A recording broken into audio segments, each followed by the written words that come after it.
teman-teman, kali ini kita akan menuju ke Keraton Sambaliung. Ikuti terus perjalanannya. Sampai jumpa.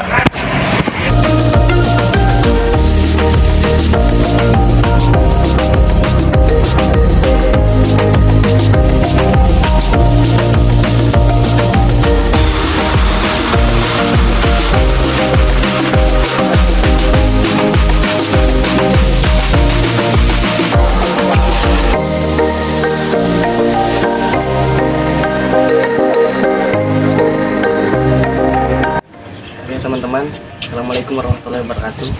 Kali ini kita berada di depan Keraton Sambaliung dan kita akan melihat apa yang ada di dalam. Oke, ikuti kita.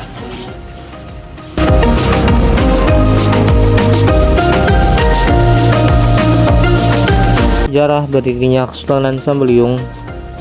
Kesultanan Sambaliung merupakan pecahan dari Kesultanan Berau yang berdiri sejak abad ke-14 hingga awal abad ke-19.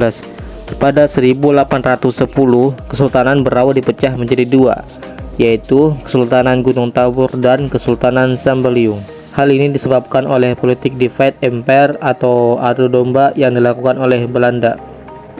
Sebelumnya, kesultanan ini bernama Tanjung, lalu diganti menjadi Batu Putih dan akhirnya menjadi Sambaliung. Ya, oke teman-teman, sekarang kita berada di depan prasasti yang ada di Keraton Sambaliung.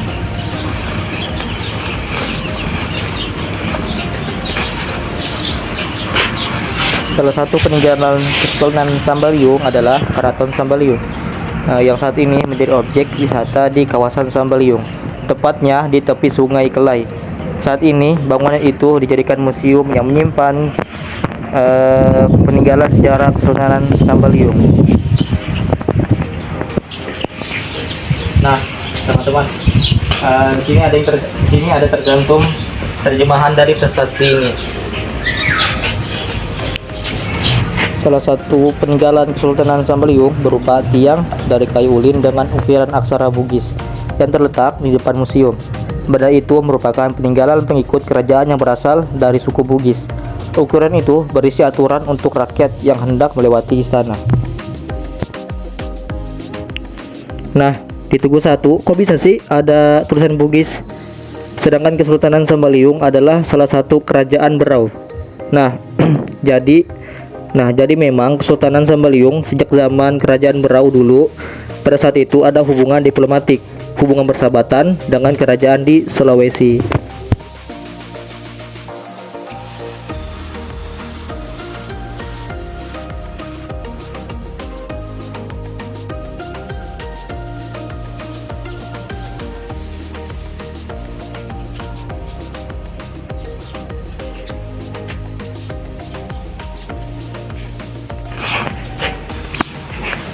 Nah, di sini kita bisa lihat dari Tugu 1 prasasti berhuruf Arab dan berbahasa Malawi. Nah, di Tugu 1 ini tertulis dengan huruf Arab dan bahasa Melayu.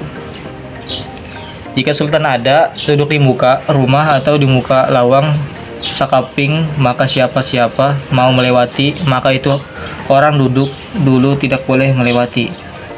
Terus yang Tugu 2 yaitu prasasti berhuruf lontar Bugis. 1. Apabila Sultan berada di depan istananya atau di depan pintu gapura, maka barang siapa yang lewat harus duduk dahulu, kemudian meneruskan langkahnya. Tidak boleh berjalan sebelum memperlihatkan diri ketika Sultan sedang berada di luar.